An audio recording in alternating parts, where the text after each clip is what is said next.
Good evening. Welcome back. Another Tuesday edition of our WTP SPORTS show. We're doing top 10 returning safeties tonight, the last of our ranking shows of the year, as far as position players go, I should say.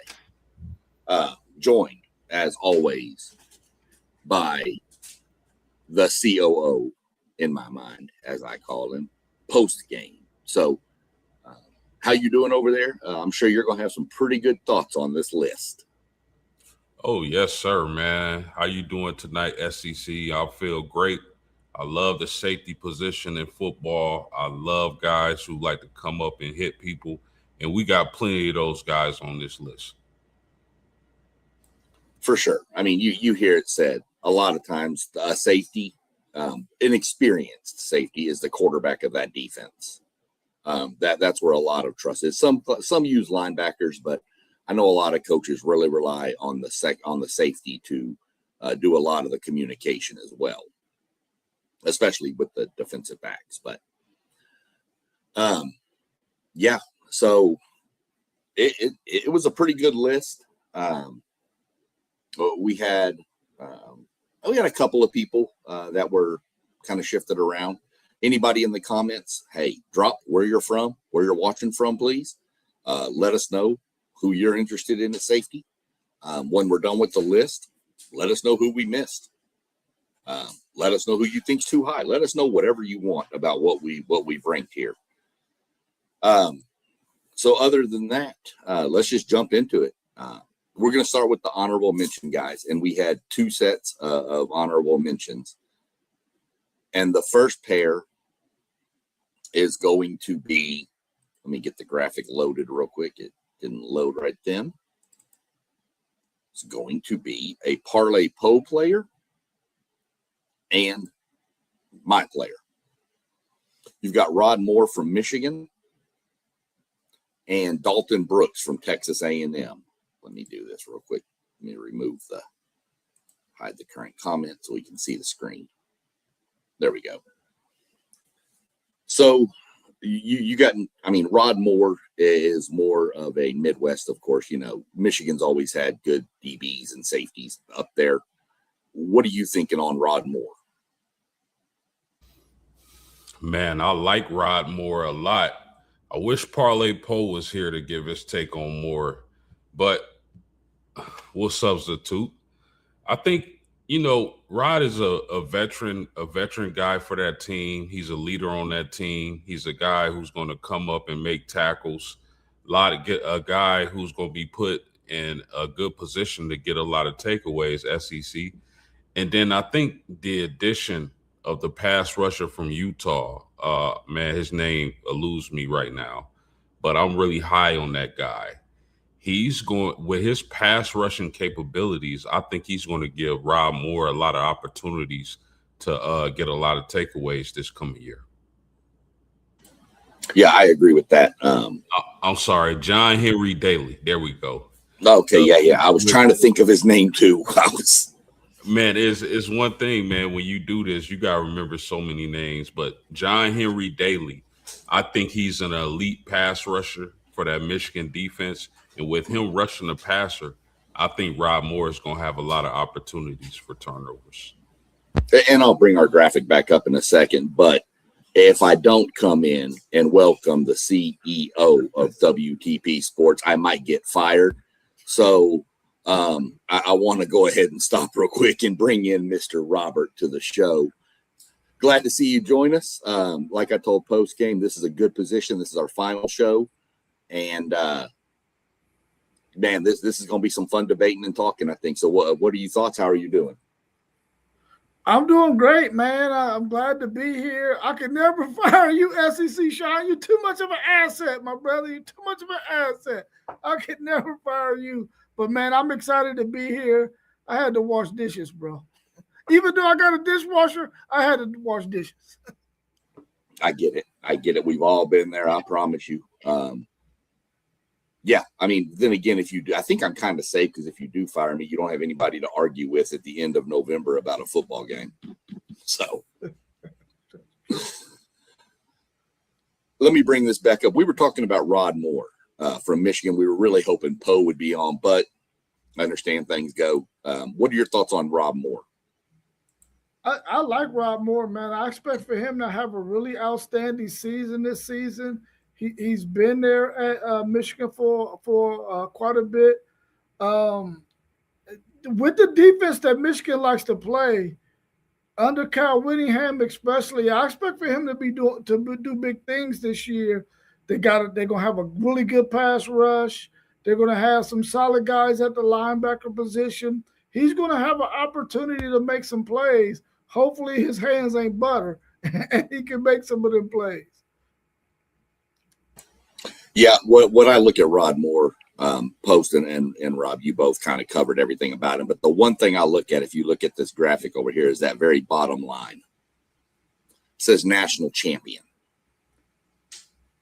That tells you a lot about this kid and his ability. So I expect big things out of him. The next, we talked about this in our chat. The next part I had with the safety honorable mentions was I was torn between this one and another one we'll get to in a minute out of A&M because I really like them both. Dalton Brooks. I'll let you start with Brooks, what you've seen from him, because, I mean, both of y'all teams have played and seen him play. So give me your thoughts, Rob, on Dalton Brooks.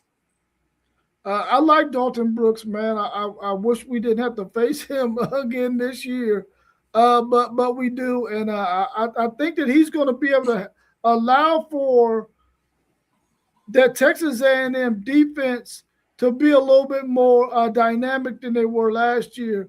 A guy like Dalton Brooks and the other safety, they had to fill in where the linebackers might have been a little bit too small. So I think this year they fixed that issue, and those guys at that safety position, a guy like Dalton Brooks is going to really be able to play the way he naturally wants to play. I really like him.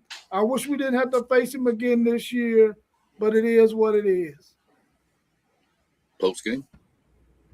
Yeah, man, I like Dalton Brooks. That's a heck of a combo Texas A&M has down there with Brooks and the other guy. But, I mean, look at his stats. 62 tackles, 6.5 for loss, 4 sacks, 1 INT.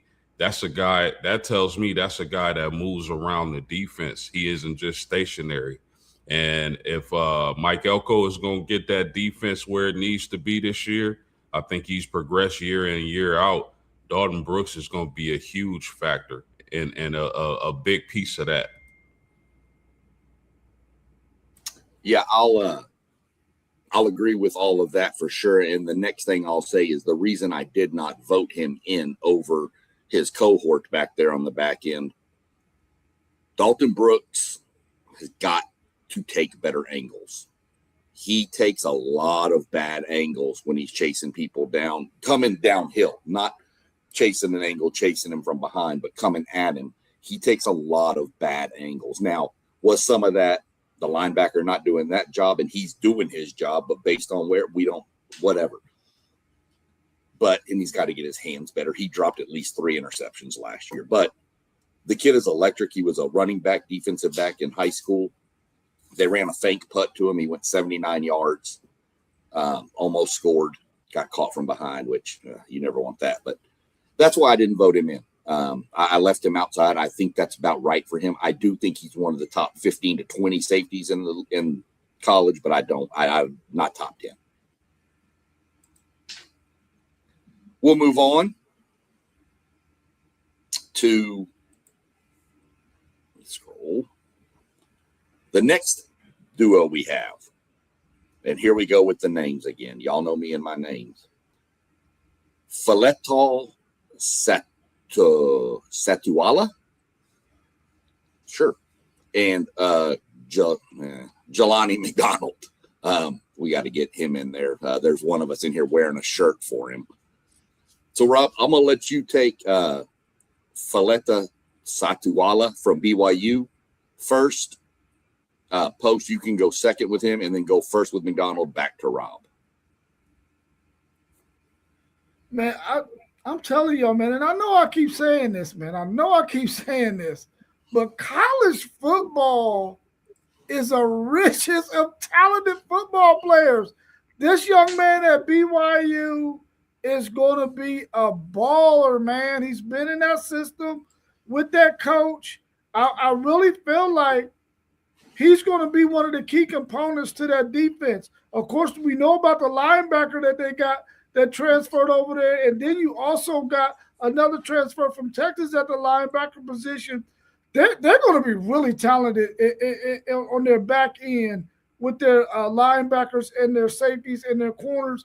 I really like BYU. I think he has an opportunity to really improve his draft stock. He's right outside of our top 10, which says a whole lot because he easily could be in our top 10. I think he's a phenomenal player, man, and I can't wait to see him ball out. Hopefully, they make it to the Big 12 championship game because I really do want to see them match up against Texas Tech. Yeah, like Rob said, one of the better safeties in America. This guy is cash money for that BYU defense. I mean, look at his numbers: 84 tackles, 3 picks. I think he was in the tops of the Big 12 and taking the ball away. But this is a guy that the Athletic has ranked as the 7th overall safety in the upcoming NFL draft. So he'll have a chance to improve that stock. I'm really looking forward to him, watching him as the Fighting Irish travel to Provo later on in the year. This is one of the players I'm going to have my eye on. He's the heart and soul of that defense. And if BYU is going to win the Big 12 this year, he's going to be a big reason. Yeah, he's going to be. It was with the Big 12 and the way they like to sling the ball. He's going to have playmaking ability available for him. We know. I totally forgot that they were playing Notre Dame, so you're going to see him up close and personal, of course. But I think he is going to be, the captain of that defense. I think he's going to be back there and he's going to control that whole back end. And like I said, I expect those interception numbers to go up. I would almost, 6, somewhere in that range, with the amount of passing I expect to come out of the Big 12, especially out of Oklahoma State. And we'll let post-game lead off with Jelani McDonald out of Texas. Yeah, one of Mr. Brown's boys. I mean, Steve Sarkisian came out and said he's really underrated, really freakishly athletic, a guy who can play all around the field.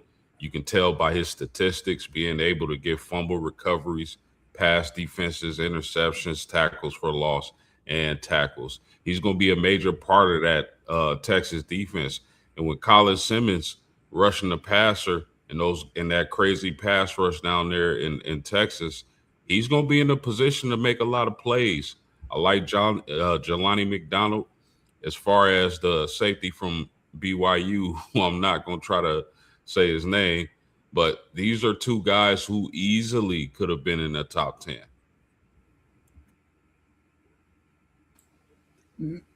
Man, for me, Jelani McDonald, if Texas finds a good covered safety and allow Jelani McDonald to play to his skill set, y'all about to see one of the best safeties in the country really improve his draft stock. Because if they can find them a covered safety, this guy is going to be able to do everything that Will Muschamp wants him to be able to do. You might even get to see him play some big nickel every now and then. But I really love Jelani McDonald. His athleticism, his physicality, his nose for the football. He's made some tremendous acrobatic interceptions. I mean, this guy can really jump. He has good enough speed. I really like Jelani McDonald. I would definitely have him in my top 10. He just happened to be right on the outside of it. But I'm telling you now, man, if they get a good covered safety, you're going to really get to see all of his talents on display this football season. Yeah, for sure. When I look at both of these, what jumps out to me is they're sure tacklers. Look at the tackle numbers. They don't miss tackles. If they get you in their sights, you're going down. That's a big thing. The only thing I'm concerned about with McDonald, Rob, is it's a new defensive system. And I think we've discussed before that DB room at Texas is probably the weak spot of that defense. So he's the one guy that has to kind of bring it all.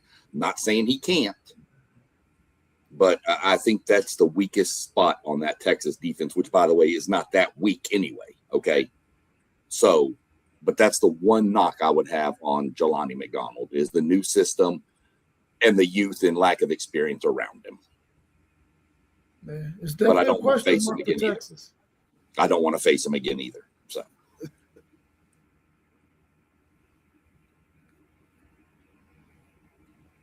Let's move on and get into the top 10. Let me remove this. Go over here. Coming in at number 10, Rob, you got the lead on this one. Post game, you'll finish up. I'll go second. Adon Schuler or Aiden Schuler, which is it, Post? Adon? Yep, Adon. Figured.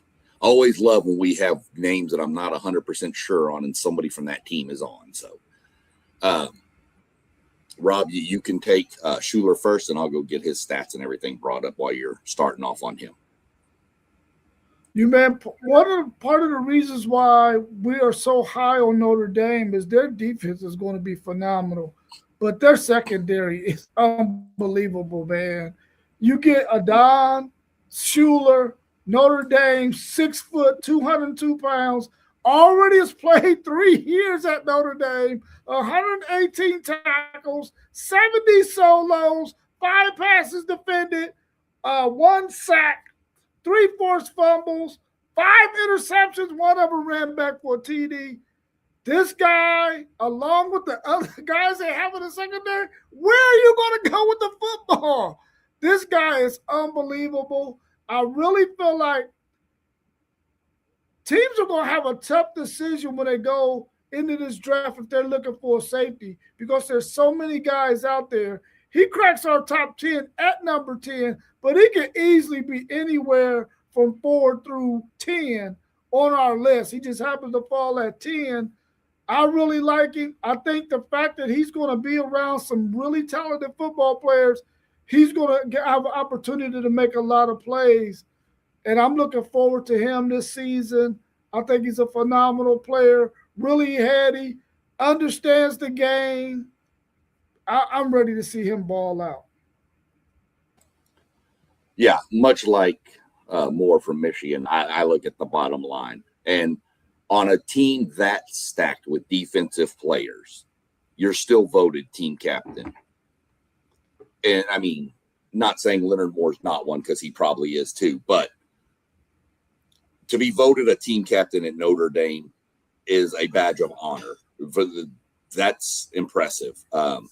You mentioned it, forcing turnovers. I mean, pretty much you can look, there's 4 forced turnovers, 2 interceptions, 2 forced fumbles. Whether they recovered both of those fumbles, I don't know. But he forced them. He's physical. He's a physical player. He's another one. The tackle numbers aren't so high, but he's not missing when he tackles. I just think that this Notre Dame defense is going to be something special, and he is a huge key part of it. When you got Leonard Moore shutting down half of the field and you got him back there at safety that can shut down the other half of the field, you better run the ball. And I don't even know that that's going to work if you go watch our pass streams. So when you're playing Notre Dame, good luck. Yeah, man, you guys said it all. In my mind, and I think a lot of people agree with this, this is the best safety tandem in America. I know a couple other teams got some arguments and say so in that, but for my money, it's Adon Schuler and Bronte Johnson, who we'll get to later. I mean, this is a captain. This is a guy who stepped in and was a tandem with Xavier Watts when Notre Dame made that national championship run. This is a guy, a physical safety, first of all, an intelligent safety, a guy who can diagnose really well. He can come up with run support, makes opportunistic turnovers, and really puts Notre Dame in good situations. I mean, if he has one weakness, it's probably deep pass coverage. which I expect him to get better at. But with Tate Johnson in the mix, I'm pretty sure they'll be able to hide that weakness if he hasn't improved upon it. But Adon Schuler is just, man, he's a savage, man. I really love his game, and I'm happy that he's one of Notre Dame's captains.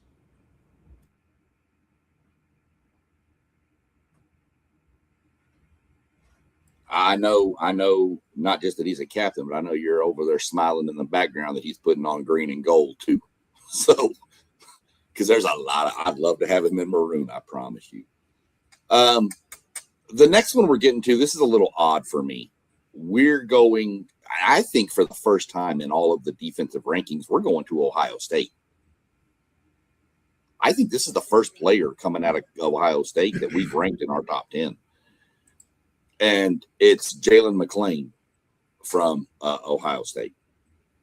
And we'll go post then to Rob on McClain, and I'll get him brought up. Yeah, Jalen McClain is one of the better safeties in America. And with Downs going to the NFL, he's going to be asked to step up and be the leader of that secondary. 53 tackles, 3 pass breakups, third team all Big Ten. This dude is a baller. And I think I really like them bringing Earl Little over from Florida State. And I know he'll probably play the nickel, but I think that's going to help Jalen McClain a lot. I really wish Zay or Team Juan was on to break him down, because I know they got some really good insight on him. But from what I saw, he's a really good safety, and I expect him to up that as far as the third team and possibly be first or second when it comes to the Big Ten. Yeah, here's a guy who had an opportunity to play in Matt Patricia's defense last year at the safety position, along with Downs. He had an opportunity to learn from what I believe was the best safety in college football last year. He's going to get an opportunity to be that man in that secondary. You know, it's going to be grouped with a lot of young guys. I really like Devin Sanchez at the corner. I think he's going to be a phenomenal player. But this is the guy who's going to make everything go in that secondary. He has an opportunity to really bolster his draft stock and possibly come out at the end of this season after playing 2 years at Ohio State. A 6-foot guy, 201 pounds, 2 years at Ohio State, 68 tackles, 5 solos, 4 passes defended. I expect this guy to put his hands on more balls this season and get some interceptions to go along with those passes defended. I'm looking forward to him having a phenomenal season and being the leader of that defensive secondary at the Ohio State University. Yeah, you said it. I mean, he learned from what we all probably do consider the best safety last year. So he learns. He knows what it takes. He's been there a couple of years. I do want to see him get a little better at going after the ball. I'd like to see the interception. I don't need big interceptions, but a couple would be nice to see. But what's really nice to see, coming from a safety position, who are a lot of times put one-on-one with a speedy receiver or even a backfield coming downhill at you, 4 missed tackles. That's really good. You're stopping the I don't want to say the big play because they could have been 10 yards down the field, but you're stopping the 50 to 60-yard play by making those tackles. So, like Jalen McClain, think he's going to shine back there for Ohio State. Again, just think it's odd that that's the only Ohio State player we've had. But, you know, that they lost a lot off that defense, let's be real. So, could be a little bit expected. You got something post-game? No. All right. We will move on down the list and jump to number 8, which is a name that I forgot about until one of us on this stream mentioned him. I cannot lie. I straight up forgot about this kid, and post-game shout out, you mentioned him, and I went, yeah, you're right. So it's Peyton Bowen out of Oklahoma, another player who is going to have a great defense in front of him. We're definitely going to let let me see, Rob, who went first last time? Post game? So I'll let Rob go first to talk about his favorite team, the Oklahoma Sooners. Not. Listen, man, Peyton Bowen, I was not going to mention him whatsoever. He's an Oklahoma guy. I'm a Longhorn. I'm never going to mention that guy. But I'm telling you, I'm going to give him his props because he is really good. You talking about a guy 6 foot, 200 pounds, played 3 years at Oklahoma. I thought he was going to come out and go to the NFL draft this year, but he decided to stay, which I think is a good thing for him. 115 tackles, 60 solos, 13 passes defended, 1 sack, 1 forced fumble, 2 interceptions. What I would like to see him do is improve on his interceptions and getting his hand on those balls. But he's been playing really good, solid defense. I really like him. I think that he's going to be one of those players that's going to allow Oklahoma's defense to be one of the top 5 in the country. They were really good last year. I expect them to be really good this year. He'll be the quarterback of that defense. He'll be making sure all of those guys are lined up where they need to be. And anytime you play in a Brent Venables defensive system and you get to do it for 4 years, you know he's going to be phenomenal. And I'm looking forward to seeing him do that. I just don't want to see him do it against my Longhorns in the Red River rivalry. Yeah, no doubt about that, Rob. I really like Peyton Bowen. We're talking about a 5-star kid out of high school. And, at first, I was really disappointed in Peyton Bowen coming out of high school because first he commits to Notre Dame.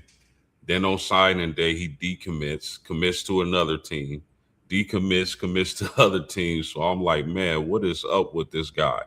But we're here to talk about football. His football playing ability is just amazing to watch. This is a guy who's a safety who can play deep coverage, or you can bring him down and he can play the nickel, or you can blitz him off the edge. That kind of versatility in a safety is the reason why I'm sure he's going to be a high NFL draft pick. Love Peyton Bowen. I remember all that. That was funny. Him and his brother both played on the same team in high school too. Eli Bowen. I mean, what do you want him to do? You want him to cover the deep third? You want him to come to the line of scrimmage blitz? You want him to sit back as a linebacker? What do you want? And he's going to do it, and he's going to do it well. He's got the size, the strength, and the speed to do it all. I fully expect he's going to climb this ranking probably a little bit. I do think he's going to benefit from what's in front of him on that Oklahoma defense for sure. But, I mean, his tackle stats are a little bit low compared to some of the other safeties we've seen. But let's remember that Oklahoma D-line was pretty good in making a lot of tackles last year. So I fully expect you're going to see him coming off the edge a little bit more to hurry up quarterbacks than you did last year. I think you're going to see a little bit more of him down near the box. But we'll see what happens. But, yeah, I'm again, Post. I can't, good call there.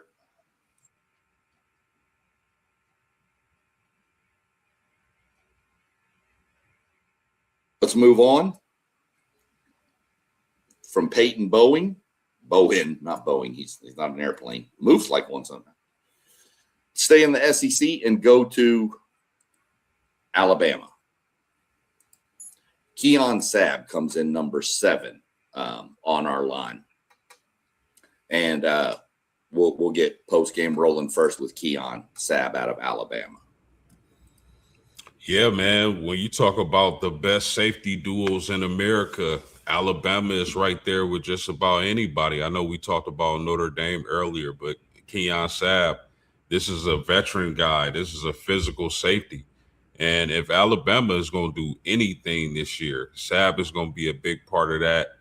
A lot of people are writing Alabama off this year, and I think they got good reason to. But they definitely got some good players, and Keon Sabb is definitely one of them. I mean, you can put him in that box and help the run game. The other safety is probably better in the pass coverage than he is, but nonetheless, a playmaker and a guy I look forward to watching. Yeah, Mr. Sad, man, I'm telling you, and I agree with you too, post game. A lot of us have written off Alabama, but the more I started doing a little bit of research on these defensive guys they are going to be solid defensively, which is going to keep them in games and give their quarterback, whoever it is, that's going to be the first-year starter, an opportunity to get that thing right, man. But I love Sam. I really feel like he's going to have an opportunity to be the guy who leads that defense when it comes to tackling. Of course, he's not the better coverage safety, but he's a guy that you can move around and have him get in that box and make some critical tackles for you. I mean, this is a guy that's 6'1", 208 pounds in his fourth year of college football, spent 1 year at Michigan, 119 tackles, 66 solos, 11 passes defended, 1.5 sacks, 5 interceptions in his career, and a touchdown. A guy who has an opportunity to really wow the scouts when it comes to that NFL draft and have an opportunity to go high in the first 1, 2, or 3 rounds. I feel like he's going to be one of the star players for Alabama this year, and they're going to be one of the reasons why their defense is going to be so good is because of Mr. Sad. Yeah, I mean, your people are writing Bama off, and I think a lot of the write-off you're getting about Alabama is from the offensive side. I still have some questions on their D-line, still some there, but look, this Alabama secondary is right up there with the best in the game. We'll get to more on that here in a few minutes. But I think his partner in crime is more of the quote unquote free safety. And he's like a strong where the, he can come down and he's going to be more asked to come down and let the other one, Hubbard, kind of cover more. I think that's how they're going to be used. It's kind of what I saw him doing last year with Hubbard anyway. So we'll see how it plays out. But yeah, the Alabama defensive back room is going to be really, really good. And that's the definite strong side of that defense. We'll see how the rest of it plays for Alabama.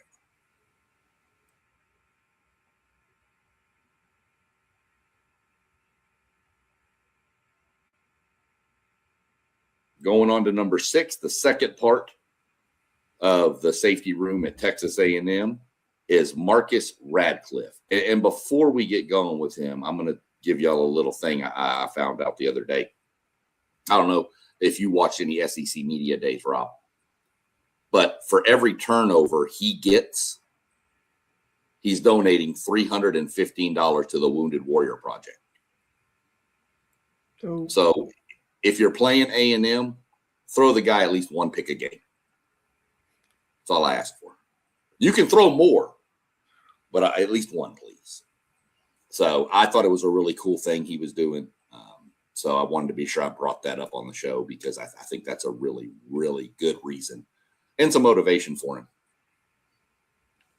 Yeah, that so is Marcus, really cool. Go ahead. Oh, go ahead. Yeah. Sorry. Yeah. And we'll let you go first, Rob, because I know your second favorite team right here. You can't help but wanting to talk about A&M, so I'll let you jump and then post you can hit. Yeah, I want to get that taste out of my mouth quick as possible, talking about an A&M guy for sure. No, but Marcus Radcliffe, I like him as well. You're talking about a 6'2", 209-pound guy, a guy with a lot of freaking experience. He's in his 4th year, and he's 2 years with Mike Elko. So you know this guy's going to be phenomenal. He had 3 years, 1 year at San Diego State. Listen, this guy has 164 freaking tackles, 91 solos, 4 passes defended, a forced fumble, 4 interceptions. I think that this guy has an opportunity to really make first team all SEC. And we've already talked about an Alabama guy. We already talked about a Texas guy, another Texas A&M guy, and we're probably going to talk about some other SEC safeties. But I think this guy is really that good. He made our top 5.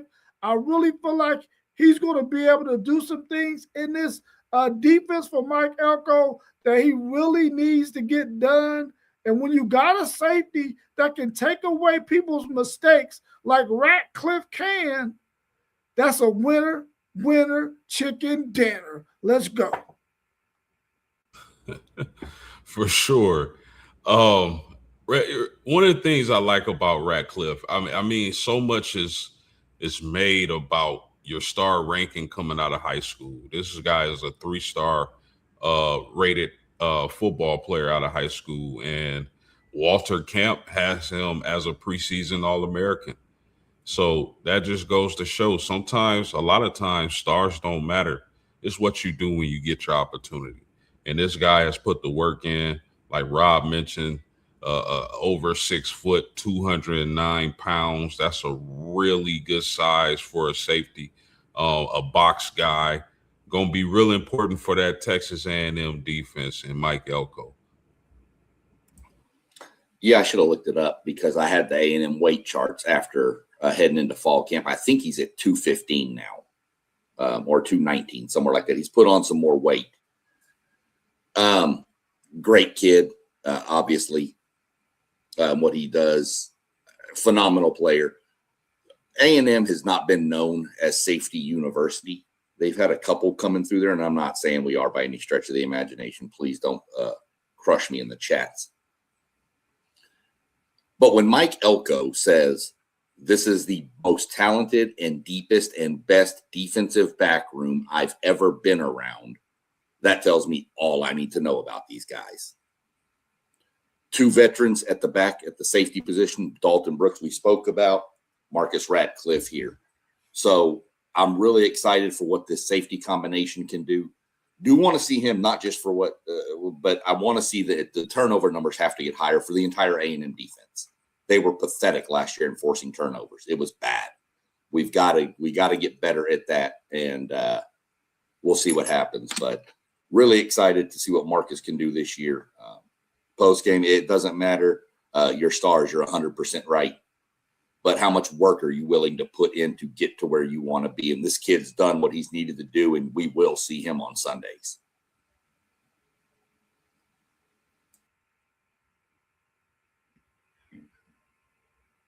Let's move along. Which one of those safeties do you value more? Believe it or not, I think I value Dalton Brooks more because I think you can do more with Dalton Brooks.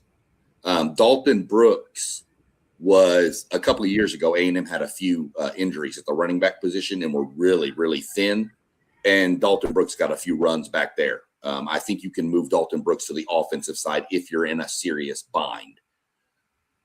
But if we're just talking on the side of the defensive ball, I think Ratcliffe is probably the one that I'm leaning on the most because I think he's more of the freakish athlete. Dalton Brooks is just a solid, strong, quick guy, but Ratcliffe, I think, has the other factors, to put it nicely.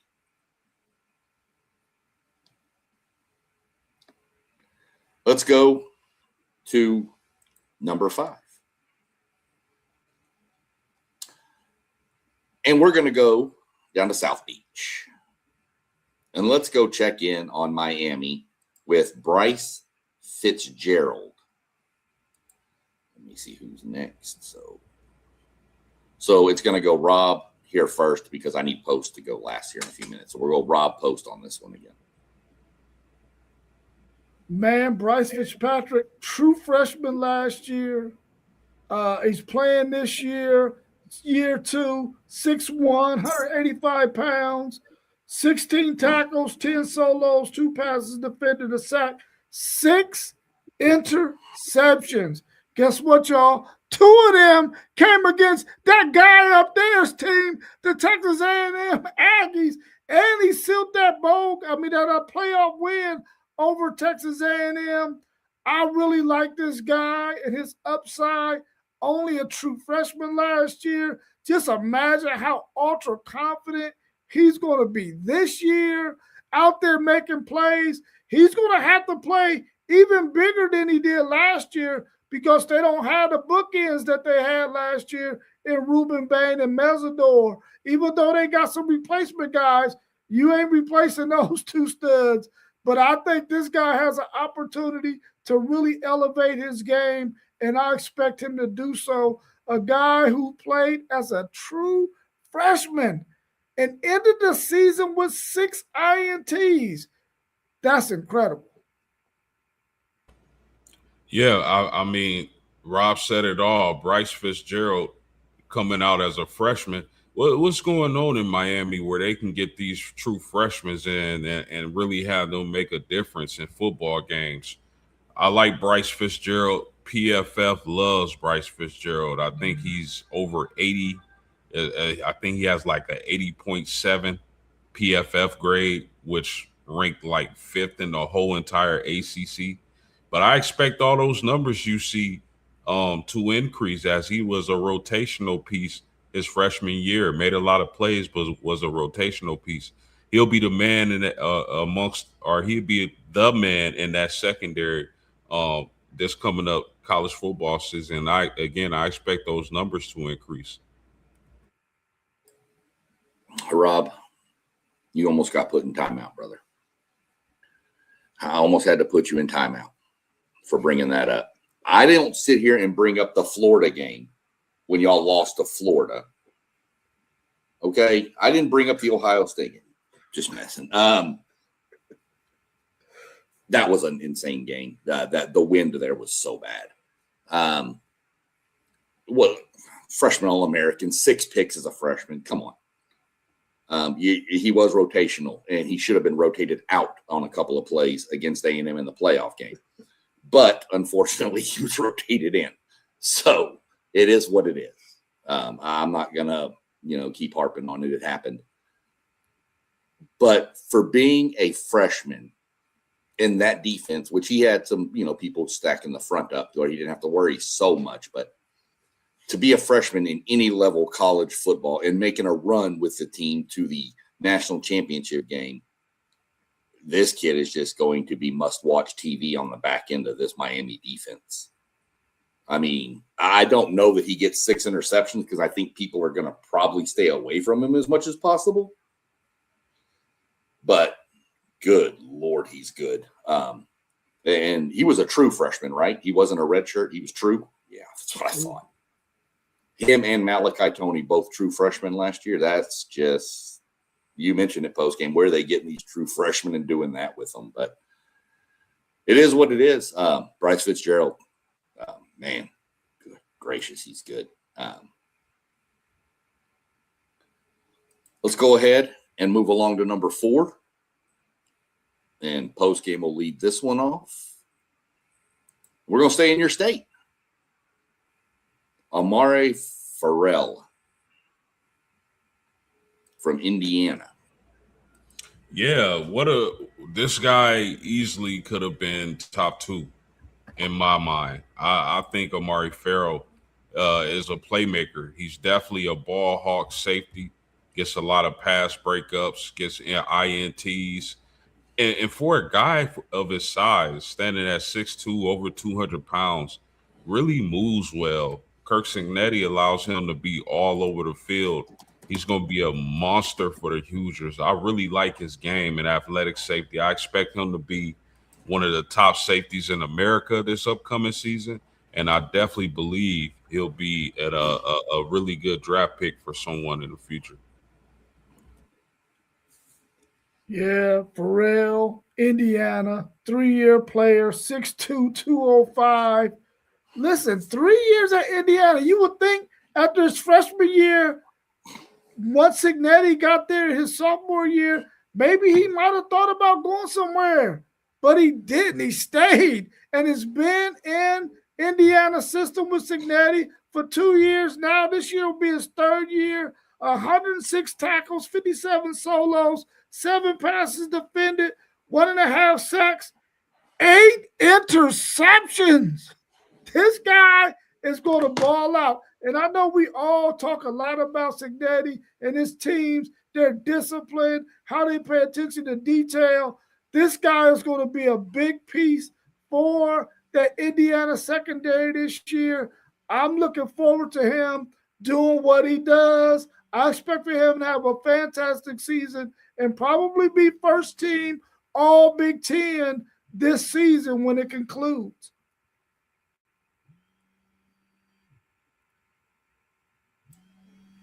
Yeah. Again, let's scroll to the bottom of his stat chart. Rob, you didn't mention one thing that I was really shocked about. Every time we've talked about this certain program, there's always been a Curt Cignetti reference, and we didn't get one there that I heard.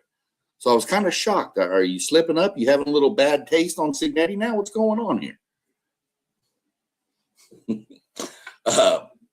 Experience. I mean, he is in Cignetti's defense, and he's going, again, we've said it. Rob has said it. We've all said it. He's going to be in the right place to make the plays he needs to make to do what he needs to do for that defense. And that's just all there's going to be to it with Pharrell.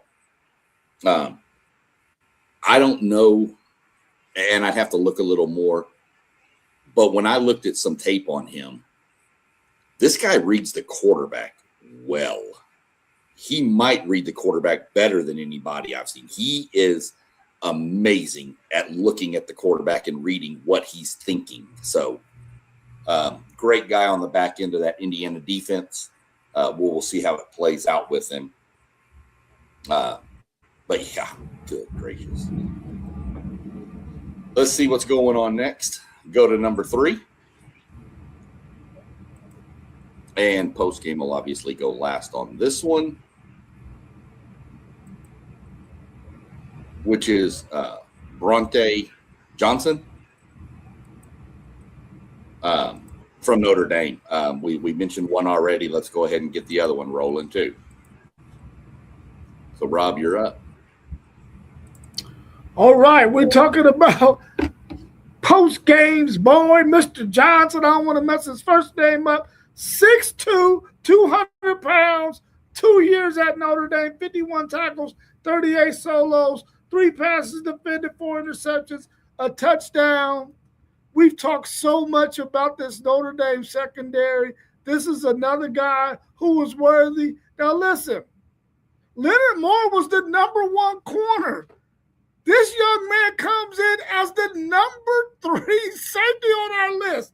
How can you have the number 1 corner and the number 3 safety in the WTP Sports broadcasting rankings, man? This defensive secondary is going to be lights out, and one of the reasons is because of Mr. Johnson and what he does out there on the football field. He had 4 interceptions last year. He had a pick 6. Listen, you talking about somebody reading the quarterback's eyes. This guy is going to have an opportunity to eat and eat a lot because somebody named Leonard Moore is going to keep one side of the field secluded where nobody can have any action. And this guy's going to be able to make plays everywhere that they need him to. I know they have a heck of a time thinking about what we going to let teams do to us because they ain't going to be able to do nothing. I'm looking forward to this guy balling out. Let's go, Mr. Johnson. Make us proud.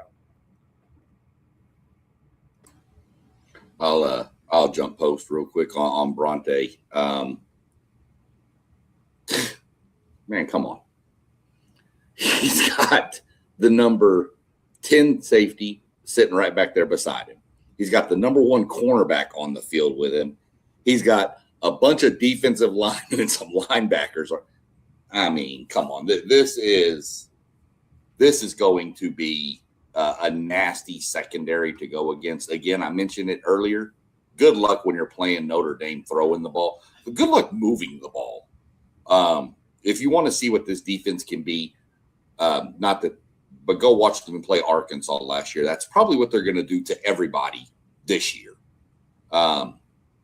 Bronte Johnson is a menace. I mean, that secondary is going to be nasty. Post. I'll let you finish up with him. I sure have got a lot more to say about this young man. Yeah, he's Bronte Johnson is easily one of my favorite players to watch, not just at Notre Dame, but across the country. One of the things I love about this young man is that in high school, I don't know what the case was, but he had to accomplish some things to go to Notre Dame. And he asked, what do I need to do? They told him what he needed to do, and he did it. And he got that scholarship, and now he's a baller. I'm going to tell y'all what, Notre Dame's defense really changed when he was inserted into the lineup. When Bronte was inserted into the lineup on defense last year, the defense changed, and it's his playmaking ability. He's one of those free safety guys who goes sideline to sideline. He can pick off the quarterback, and you just want to stay away from him because he's going to take the ball. That's one of his great traits, and you know, he's an athletic freak, a guy who can really move, and I think he's going to be he has a chance to be a top 20 NFL draft pick. That's how high I am on Bronte Johnson. Really good guy, really athletic, extremely fast, and is a ball hawk. High IQ. Man, that safety room is going to be crazy. So let me reverse the question you asked me. Two really good safeties back there. Which way you leaning? Towards one or the other? Yeah, I love both of these guys, man. I'll say this. Adon is more of the leader, put everybody in position. The quarterback back there, really physical safety. I think Bronte is the more athletically gifted guy. So I'll put it out. Man, I love them both, SEC. I really do. But if I gotta say, that's how I would break it down. Yeah, that's you're in the same boat I am with both of mine. So we can't ask Rob because there's only one Texas player on the safety field. So, but we can't compare those. When was he inserted? That's what I want to know. Do you remember when he actually got inserted and made an impact? I want to say, if I remember correctly, it was, I want to say the Purdue game. I'm not 100% sure. I just know once he was inserted, the defense looked totally different. Yeah, I remember we mentioned it before about the A&M game, and I said, that's not a Notre Dame defense. There's something not right there. And then at the end of the year, that was a Notre Dame defense. So I was just curious when he got thrown in, but no worries on that. Well, Rob, we should be happy. The final two, number 2 is coming out of a team we've already mentioned. Let's bring in Mr. Bray Hubbard from Alabama, coming in at number 2 in our ranking. Listen, SEC, SEC, SEC, SEC. Mr. Bray Hubbard. Listen, 6'2", 217 pounds. A guy who has played 3 years already. 132 tackles, 83 solos, 10 passes defended, 2 sacks, 4 forced fumbles, 7 interceptions.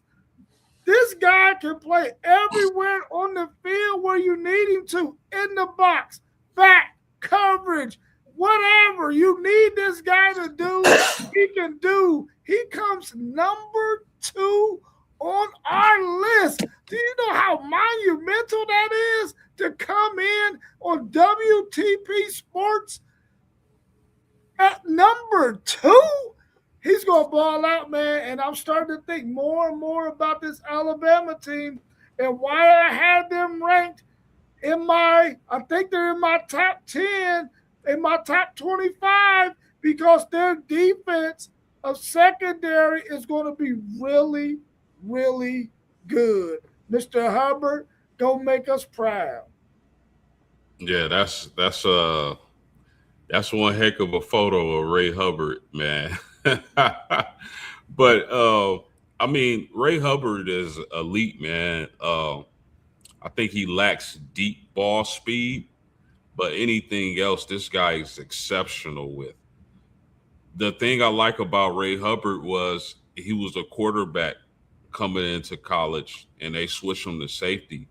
So when you talk about quarterback of the defense, I mean, imagine the advantages this guy has um, playing safety, being a quarterback for all those years.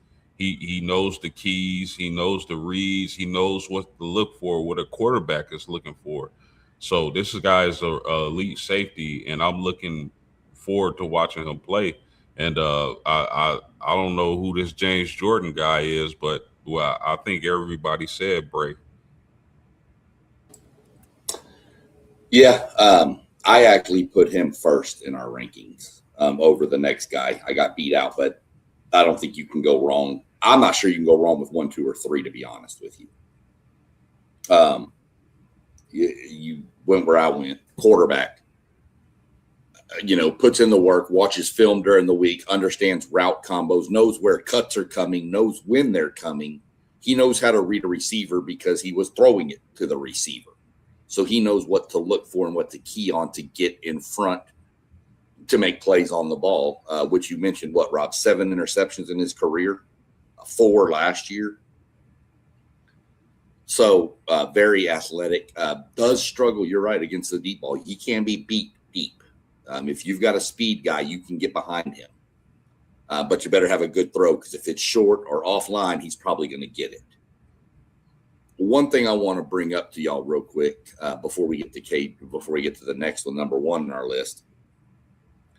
Did y'all listen to the size of these players at the DB position, not just safety, but cornerback too? We've got 6'4", 6'2", 6'3" guys everywhere. That is not the norm for safety or so I don't know if y'all got any thoughts on that real quick. Yeah, I remember coming up, safeties were 5'10", 5'11".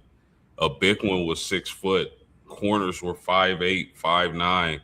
It's just evolved, man. The athleticism, the frames on these guys is amazing. So that's definitely something that I've realized SEC shine, like, through the years watching these positions evolve. That's a really good catch. Like, these are some freakish athletes, man.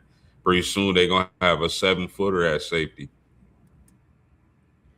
Yeah, I think when you start thinking about the wide receivers, man, and how they started to evolve the game and start getting size, and the guys at wide receiver became more athletic, you had to get more long, lengthy defensive backs, man. So I think as the wide receiver position evolved, the corner and the safety position had to evolve to much longer guys. You know what I'm saying? A lot of times, if you play wide receiver on offense, you probably turned around and played two-way and played cornerback or safety on defense. And so I just think just with the evolution of wide receivers, so has the evolution of defensive backs happen at the same time, because you got to keep up with whatever's happening. And you do not want no small guy, even though there are a lot of good smaller players can really play. You just want to have an advantage by having guys who got that length, especially when it comes to those 50-50 balls.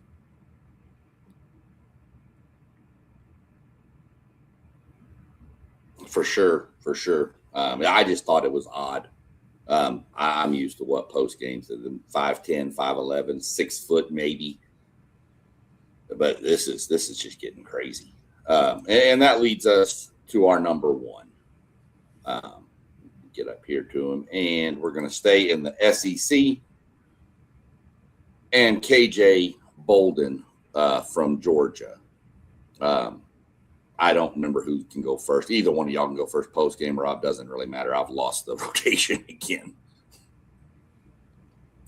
Well, I'll go first. Listen, man, KJ Bolden out of Georgia, 6 foot, 195 pounds, 2 years at Georgia, 135 tackles, y'all, in 2 years. 135 tackles, 72 solos, 6 passes defended, 1 sack, 1 forced fumble, 3 interceptions. He comes in as number 1 on our safety list. I really like this guy. I'm glad that my Texas Longhorns does not have to face this guy again. Hopefully we do, though, in the SEC championship game, because that's the only team I want to face in that championship game is Georgia, because Georgia is king.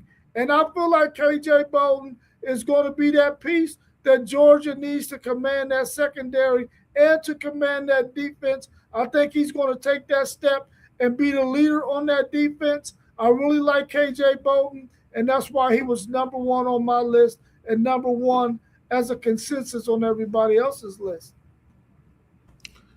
Yeah, man, this is no doubt in my mind the number 1 safety in college football. His versatility, man, he can play deep coverage. He can come up to the box, be a box safety, or he can play the nickel. That's a heck of a utility knife to have in your back pocket. If I'm Georgia, this guy's just a playmaker, and I mean, I think Georgia, he's going to be a big reason why Georgia is going to bring another elite defense to the SEC this upcoming season. Love KJ Bolden. Would not be surprised if this guy's a top 10, top 15 NFL draft pick. Just an elite athlete and a guy coming out of high school that has some track background.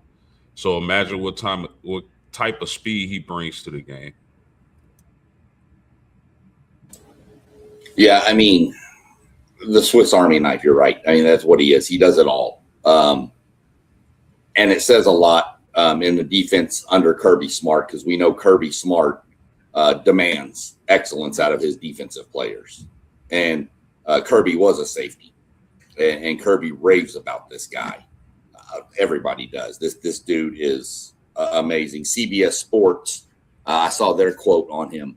They said he is the standard of safeties in this year's college football class. Not much else to say about him. Just super athletic. And Rob, be careful wanting Georgia. I don't want him. Unless it is the SEC title game for sure.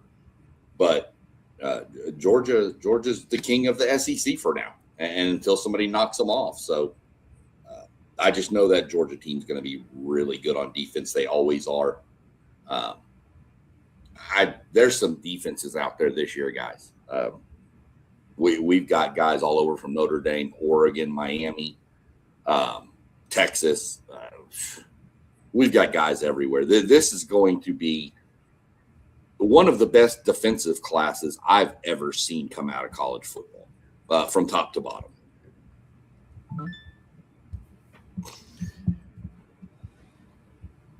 Anybody got anything else? When you look at the coaches poll that was released, okay. Ohio State was 1. Oregon was 2, Georgia was 3, Texas 4, Notre Dame 5, right? Right. Those top 5 teams, what do they all have in common? They have a really athletic defense and a returning starting quarterback. I found that really interesting, fellas. Yeah, when you think about it, at first I was thinking each of them is elite on one side of the ball or the other, not just the defensive side. But yeah, that's a good take. You think those teams are elite on either side? You don't think they're elite on both? No, I was saying that at least they were elite on one side. Gotcha. Some are elite on both. Yes, for sure, 100%. Looking at the coaches poll, real quick, just, I mean, if y'all have got it, who's overrated on that list and who's underrated in your mind? I think Missouri is overrated, especially if their running back isn't up to full health. I think that possibly Penn State. A lot of people point towards Penn State schedule, Yeah. which nobody talks about. But the every chance they get, they'll bring up Notre Dame's schedule. But anyway, a lot of people bring up Penn State schedule, right? And I just think like sometimes it takes a year or two to really put it all together. I know they got a lot of players transferred in, same coach, same players, but they got to rebuild that Penn State program. And sometimes it's just not the first year. Sometimes it takes time, man. So those were some interesting teams. I mean, I really think SMU is underrated because I love their quarterback. I think BYU is properly ranked, but man, it's exciting because I mean, right at the tail end, just not making the cut, they had Louisville and what I thought was interesting was Florida, just outside of the top 25. Yeah. Anything jump off to you, Rob? Not necessarily when it came to the rankings, but what did jump out to me was the fact that you're going to have SMU, BYU, and Miami, who could possibly only have one loss, and each one of their losses will probably come to the Notre Dame Finals, bro. They can all possibly go undefeated outside of playing against Notre Dame. Could you imagine what that resume would look like if Miami is 11-1 at the end of the season, SMU is 11-1 at the end of the season, and BYU is 11-1 at the end of the season, and each of their only losses to Notre Dame? That would be unbelievable. No, it wouldn't, because I don't think Notre Dame beat all three of them. That's really interesting, Rob. I didn't even think of it like that, but you know, another key matchup that I'm really anticipating when you talk about SMU is the Louisville matchup. I think that's going to be one of the best games of the year. So, I mean, SMU, Miami, and BYU, if they were to only lose to Notre Dame, that'd be amazing. I didn't even think about it like that. Yeah, I didn't either. I was thinking Miami and SMU losing to Notre Dame, and then if SMU beats Louisville, they're all going to be like 11-1 because I don't think Miami and Louisville play this year. So they'd be all 11-1 in the ACC, and we'd have this whole mess of ACC again. I'm going to be a little point blank. I think the most underrated team on that list is Notre Dame. I think Notre Dame at 5 is way low. I think Notre Dame's at least top 3 minimum. Well, you know there's a Notre Dame bias amongst the coaches. I do. But you know what, SEC Sean, I'm fine with that. As far as Notre Dame, like as long as they're top 5-ish, I'm cool. Most Notre Dame people are because they understand there is that bias from the coaches. Oh, you're not in a conference, your schedule. We're not going to get into all that. That's for another day. But I still think Notre Dame's the top 3 team in my mind. I agree with Missouri's overrated. I think Houston is underrated. Y'all know how I feel about this Houston squad. I think Houston is underrated in this poll. But again, a lot of this poll is what have you done? And that's kind of where you look at it and see how it falls out. But I will give a shout out to everybody in the chat too. If you saw the coaches poll, you need to tune in this coming weekend because the real poll is going to drop. WTP Sports will be dropping their top 25 rankings. What day are we doing it, Rob? Saturday or Sunday? Saturday. Okay. 10 a.m. Okay. Hosted by Post Game. That's right. I just forgot what day we were doing. So Definitely tune in for that, because that's going to be the real rankings.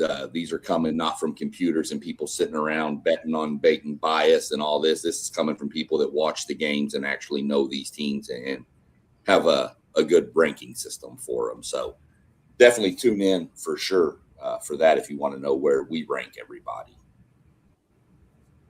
Anybody got anything else? I just want to ask y'all real quick before we get out of here. Do y'all believe in Michigan this year? No. No. I think Michigan's going to. Do I think they're going to win the Big Ten? No. Do I think they're going to be a top 4 or 5 team in the Big Ten? Yes. I really do think that Michigan is going to be a better football team this year than what they were last year. They're not going to have those same distractions and issues. I think the quarterback, Underwood, is going to be a better quarterback this year in year 2. I think they're going to understand they got to get the ball in their playmakers' hands and not miss the opportunity to get the ball who Marsh, when he needs to be getting touches. He had games where he didn't get no touches. It's like, come on, man. And I think defensively they're going to be better because they just got some better talent on defense and more experience. I think they're going to be a better team. Their record may not reflect it, though. See, I think I real quick, but I think this Michigan defense is going to be really good. And I think if they're able to get Bryce Underwood where he's supposed to be, I think Michigan can beat anybody in the Big Ten. That's a lot of ifs, though. Like my mom used to say, if was a fifth, we all be drunk. But I definitely think that's the team to look out for in the Big Ten. I personally like Michigan better than USC. That's a toss-up there. And I've seen some of our rankings already. I don't want to spoil anything for the people that are going to tune in, but you'll see why that's a toss-up when we get together. But I'm just not sold. I think Michigan's ceiling is 9-3. And I think their floor is probably 6-6. Now, I expect Underwood to take a step forward, and I do expect the defense to be good. But, dude, I'd have to look through their schedule. There is some dogs in the Big Ten this year. So we'll see how it plays out. I'm just not a big fan of Michigan getting there. By no means are they a playoff team in my mind. By no means. I don't see it unless the stars align and everything is perfect, and I just don't see it. So I'm going to leave y'all with 2 little quick things. I want the commenter people to go check it out. I want everybody to go Google the kid with the cotton mouth in his helmet in Arkansas high school. It's crazy, and it was real. And then I don't like doing this so much, but there was an issue in Texas yesterday on the practice field. I believe he's a University of Texas, maybe commit from Lake Travis High School, had a serious medical emergency during practice and is in ICU right now. So, keep that, for what you will. I just got that. The reason I mentioned it, because it just broke by Matt Stepp down in Texas, sent it out. I saw it yesterday, but I wasn't saying anything till I knew it was able to be posted. So, it's hot out there.